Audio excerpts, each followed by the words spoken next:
Good morning class. Last class में हमने uses of water and why irrigation is needed in India या secondary source of irrigation needed in India, ये बात हमने पढ़ी थी। आज हम पढ़ेंगे types of irrigation, common types of irrigation, common types of irrigation.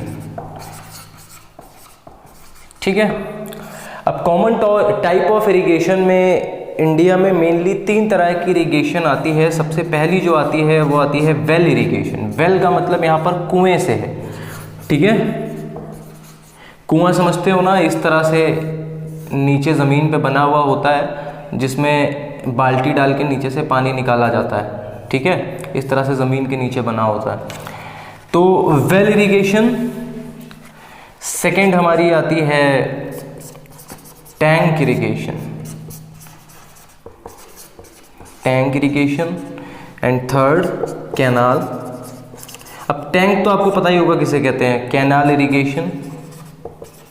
Canal यानी कि नहर जो मुख्यतः नदियों से निकाली जाती हैं, पेरेनियल जो रिवर्स होती हैं उसमें डाइवर्ट कर दिया जाता है, पानी चैनलाइज कर दिया जाता है और फिर कैनाल बना दी जाती हैं। तो इंडिया में मेनली रिवर को अगर हटा दिया जाए, यहाँ पे हम सेकेंडरी की बात कर रहे हैं, सेकेंडरी सोर्स ऑफ इरिगेशन, तो well irrigation, tank irrigation and canal irrigation, ये 3 तरह के इरिगेशन इंडिया में होते हैं। अब क्योंकि तीनों के हमको कैरेक्टरिस्टिक पढ़ने हैं, इनके एडवांटेज डिसएडवांटेजेस पढ़ने हैं, तो उस केस में वीडियो बहुत लंबी हो जाएगी।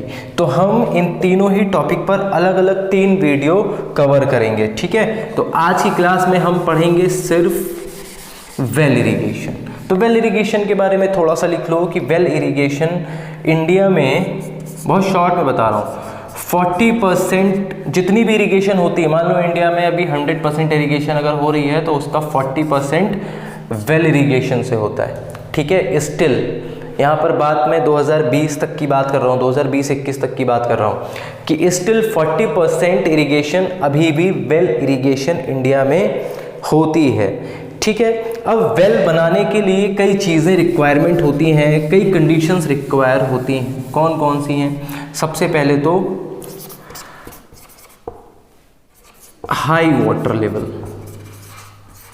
ठीक है, हाई वाटर लेवल का मतलब पानी ज़मीन में बहुत ज़्यादा गहराई में ना हो कि पता चला हम डिगिंग करते जा रहे हैं लेकिन टाइम खत्म हो रहा है लेकिन पानी नहीं मिल रहा है। क्यों? क्योंकि वाटर का जो लेवल है वो बहुत गहराई में है। तो यहाँ पे क्या चाहिए हमें? हाई वाटर लेवल चाहिए कि हम कुछ मीटर तक डिगिंग करें और हमें पानी मिल जाए। दूसरा, सॉफ्ट सॉइल,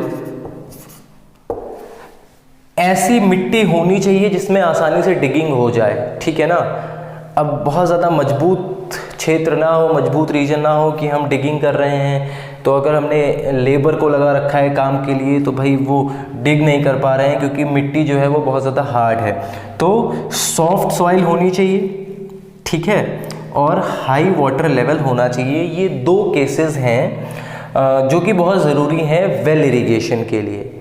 ठीक है, अब टाइप्स ऑफ वेल इरिगेशन देख लेते हैं भाई, इसको रफ कर देते हैं। नेक्स्ट टॉपिक आएगा हमारा types of well irrigation. Types of well irrigation, यहाँ पर जो वेल इरिगेशन है उसको 2 पार्ट में डिवाइड कर दिया गया है। पहला है हमारा सरफेस वेल्स और ट्यूब वेल्स। ठीक है, सरफेस वेल और ट्यूब वेल। सरफेस वेल्स को भी 2 पार्ट में डिवाइड किया है। आप टोपो शीट में पढ़ते होंगे लाइंड वेल, अनलाइंड वेल। तो अनलाइंड वेल और लाइंड वेल्स, और वहाँ पे कोई क्लासिफिकेशन नहीं है, वो सिर्फ ट्यूब वेल है। तो सरफेस वेल यानी कि ज़मीन पर जो कुएं हम बनाते हैं, डिग करते हैं या करवाते हैं, वो 2 तरह के होते हैं अनलाइंड वेल्स और लाइंड वेल्स। अनलाइंड का मतलब कच्चे कुएं, ठीक है ना, ऐसे कुएं जो कि बस ज़मीन में डिग कर दिए गए हैं, उनके चारों तरफ किसी भी तरह की बाउंड्री नहीं बनाई गई है, कोई सुरक्षा घेरा नहीं है, बस ऐसे ही डिग कर दिए हैं, तो इनको कच्चा कुआं भी बोला जाता है, कच्चा कुआं भी बोला जाता है अनलाइंड वेल्स को। अब इसी का उल्टा लाइंड वेल्स है, इसको हम पक्का कुआं भी कहेंगे। पक्का कुआं का मतलब यहाँ पर एक ऐसा कुआं जहाँ पर वेल की चारों तरफ की जो गोलाई की दीवार है उन सब पे ईंटें लगे हुए हैं और एक सुरक्षा घेरा भी है कि कोई बच्चा जाके उसमें गिर ना जाए, ठीक है ना। कम से कम कमर तक के लेवल का तो घेरा बनाया ही जाता है। और कभी कभी ऐसा भी होता है कि उसके ऊपर जाली लगा दी जाती है, सिर्फ काम के समय हटाते हैं। और ट्यूबवेल्स, ठीक है। तो यहाँ पे हमें पता चल गया कि भाई सरफेस वेल दो तरह के होते हैं। अब हम ये भी देख लेते हैं कि वेल इरिगेशन जो है वो कहाँ कहाँ पर बहुत ज़्यादा डिमांड में है या नीडेड है, जहाँ पर बहुत ज़्यादा इरिगेशन, वेल इरिगेशन किया जाता है। यूपी, बिहार, पंजाब, हरियाणा, राजस्थान। यूपी, बिहार, पंजाब, हरियाणा और राजस्थान, गोवा, कर्नाटका और तमिलनाडु। शॉर्ट में लिख दे रहा हूं, इतने नाम काफ़ी हैं आपके लिए अगर आप इतने भी याद कर लेते हो। क्या? यूपी, बिहार, पंजाब, हरियाणा, राजस्थान, गोवा, कर्नाटक एंड तमिलनाडु, इतने नाम याद कर लीजिए इन सारी जगहों पर। अगर पूछता है कि बहुत ज़्यादा इंटेंसली जहाँ पर होती है तो आप ये ऊपर के 4 नाम याद कर लीजिए, बस इतने काफ़ी हैं। यूपी, बिहार, पंजाब, हरियाणा, यहाँ पे बहुत ज़्यादा इंटेंस वेल इरिगेशन होती है, ठीक है। अगला टॉपिक जो आता है हमारा वेल इरिगेशन का, वो आता है एडवांटेज। आपसे क्वेश्चन कैसे पूछते हैं एग्जाम में कि any 3 advantages of well irrigation. तो सबसे पहले आप लिखिए एडवांटेजेस। एडवांटेजेस में पहला एडवांटेज क्या हो सकता है? इजीली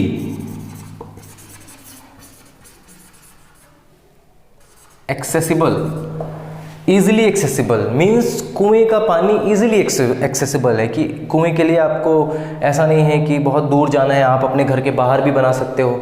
आपको जहाँ पर इरिगेट करना है उस खेत में भी बना सकते हो, तो बहुत ही ईजिली एक्सेसिबल है, ठीक है ना। हमें किसी पे डिपेंड नहीं रहना है, हमें कुएं से पानी निकालना है, उठाओ बाल्टी, चले जाओ कुएं पर, पानी निकाल लाओ। तो पहला एडवांटेज क्या है कि जो वेल इरिगेशन है वो ईजिली एक्सेसिबल है, ठीक है। दूसरा है wells are cheap to construct, यानी कि कुओं को बनाने में बहुत ज़्यादा पैसा खर्च करने की ज़रूरत नहीं पड़ती है, बहुत ही कम पैसे में इनका कंस्ट्रक्शन या इनका निर्माण कराया जा सकता है, ठीक है। तो पहला क्या है? Easily accessible, wells are cheaper to construct. तीसरा, 3 ही पूछता है तो तीसरा लिखो कि farmer has full control of water, ठीक है। मतलब किसी तरह का डिस्प्यूट नहीं है कि अगल बगल बहुत सारे लोगों के खेत हैं तो वो लड़ रहे हैं कि तुम नहर का ज़्यादा पानी ले रहे हो, तुम नदी से ज़्यादा पानी ले रहे हो, ठीक है। कुएं का क्या है? कुआं आपका अपना है, आपके अपने खेत में है, तो आप जब चाहो उससे पानी ले सकते हो, चाहो मत लो, जितना चाहो उतना ले सकते हो, कोई भी कुछ कह नहीं रहा है आपसे, ठीक है। तो किसी तरह का डिस्प्यूट नहीं है। तो एडवांटेजेस में क्या 3 चीज़ें लिखेंगे हम? Easily accessible, wells are cheap to construct, farmer has full control of water, यानी कि पानी पर जो फार्मर है उसका पूरी तरह से नियंत्रण रहता है, ठीक है। अब इसको रफ कर देते हैं।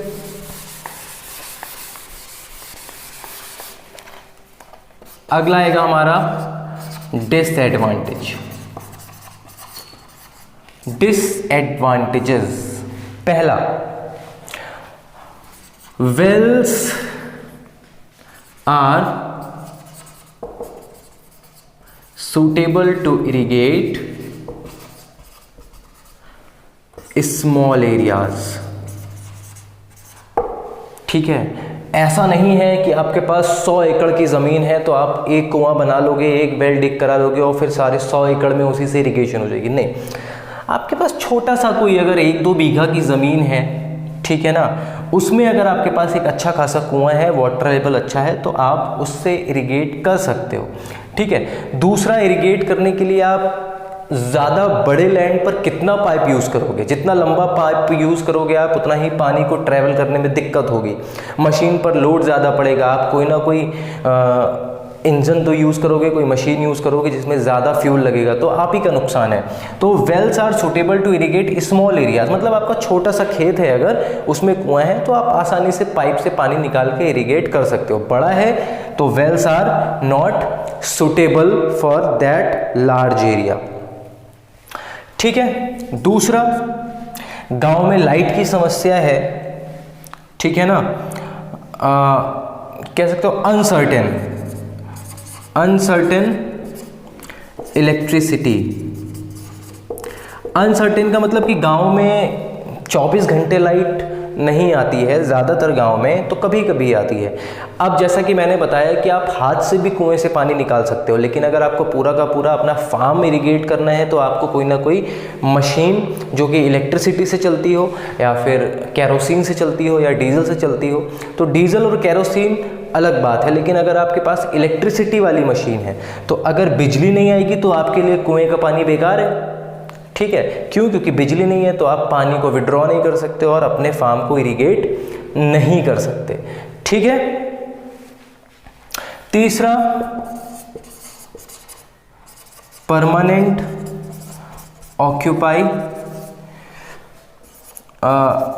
Usable land area. इसका मतलब क्या है कि मान लीजिए कि ये आपका एक फार्म है, यहाँ पर आपने इतना बड़ा सा एक कुआं बनवा लिया, ठीक है। इन केस बहुत ज़्यादा गर्मी पड़ी और पिछले 2-3 सालों से बारिश नहीं हुई है, तो ये जो वेल है आपका ये ड्राई हो जाएगा, इसका पानी खत्म हो जाएगा। क्यों? क्योंकि पानी बरस नहीं रहा है, वाटर लेवल कम हो गया है और आपके कुएं की गहराई जितनी है उसमें पानी नहीं है, मतलब ये यूजलेस हो गया, यूजलेस हो गया। दूसरा, आपने इस इतने एरिया में जब से कुआं बना है तब से आपने कोई भी क्रॉप नहीं लगाई है, वो एक तरह से बैरन लैंड है, वहाँ की मिट्टी की जो फर्टिलिटी है वो जा चुकी है, ठीक है। तो उस केस में क्या है कि जब कुआं सूख गया और ये लैंड आपका अनकल्टिवेबल लैंड है, इसकी फर्टिलिटी भी नहीं है, तो आप पानी का कहीं से इंतज़ाम कर भी लो, लेकिन आपकी जो ज़मीन है ये तो इस समय यूजलेस है ना, पानी भी नहीं निकल रहा है और यहाँ पर कोई क्रॉप भी नहीं है। लेकिन एक कुएं ने आपका ये परमानेंटली ऑक्यूपाई कर लिया है एरिया, ठीक है। तो 3 point, wells are suitable to irrigate small area, छोटे एरिया में हो सकती है इरिगेशन। अनसर्टेन इलेक्ट्रिसिटी, अगर आप इलेक्ट्रिसिटी से पानी विड्रॉ कर रहे हो तो दिक्कत होती है। परमानेंट ऑक्यूपाई या यूजेबल लैंड एरिया, एक ऐसा एरिया जो कि यूज़ किया जा सकता था उसको वेल ने ऑक्यूपाई कर लिया है, ठीक है। तो ये हो गए हमारे डिसएडवांटेजेस।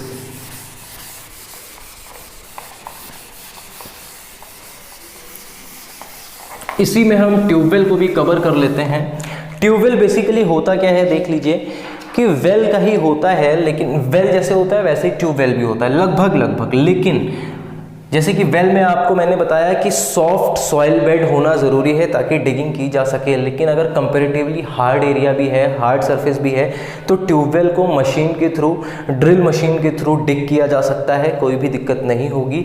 और उससे जो पानी हम निकालते हैं वो इलेक्ट्रिसिटी के थ्रू निकालते हैं, ठीक है। बस इतना सा अंतर है। और ट्यूबवेल के लिए भी आप देखें कि कहाँ कहाँ पर यूज़ होता है, तो आप सेम लिखेंगे यूपी, बिहार, पंजाब, हरियाणा एंड राजस्थान, ठीक है। ये 5 नाम लिख देंगे, सेम है। जहां पर वेल इरिगेशन होती है वहां पर ट्यूबवेल इरिगेशन भी अच्छी खासी पॉपुलर है, ठीक है।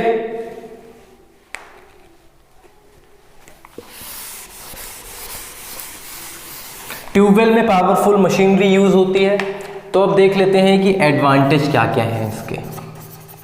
एडवांटेजेस, पहला advantage, it can irrigate larger area.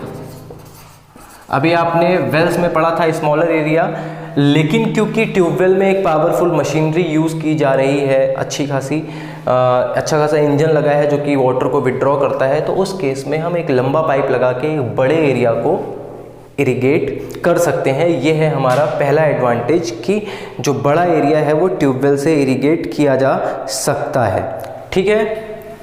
दूसरा, डिपेंडेबल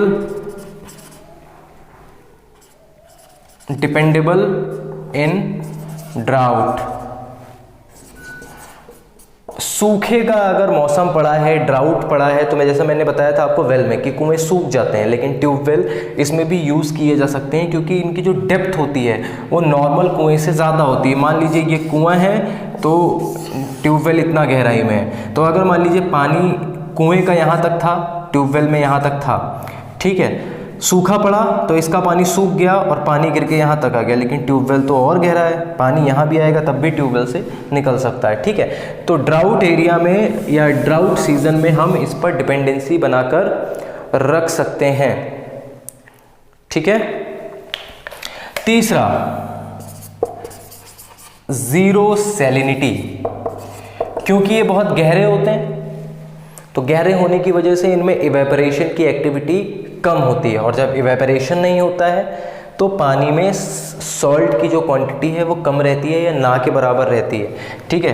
तो ज़ीरो सैलिनिटी ये भी एक अच्छी बात है। तो हम चाहे जितना भी पानी निकालें, पानी एकदम फ्रेश निकलता है, मीठा पानी निकलता है और इरिगेट किया जा सकता है, उससे कोई भी नुकसान उससे नहीं होने वाला है। ठीक है। तो ये 3 पॉइंट हो गए हमारे एडवांटेजेस। ठीक है। डिसएडवांटेजेस आपसे नहीं पूछे जाएंगे ट्यूबवेल के। तो आज की क्लास के लिए बस इतना ही। इस क्लास में हमने पढ़ लिया कि वेल से कितना एरिया इंडिया में इरिगेट होता है, कहाँ कहाँ पे इरिगेट होता है, कितने एडवांटेज हैं, कितने डिसएडवांटेज हैं, और क्या क्या एडवांटेज हैं और क्या क्या डिसएडवांटेज हैं। ठीक है। और ट्यूबवेल में भी हमने एडवांटेजेस पढ़ लिए हैं और डिसएडवांटेजेस नहीं पूछे जाएंगे। तो आज की क्लास के लिए थैंक यू।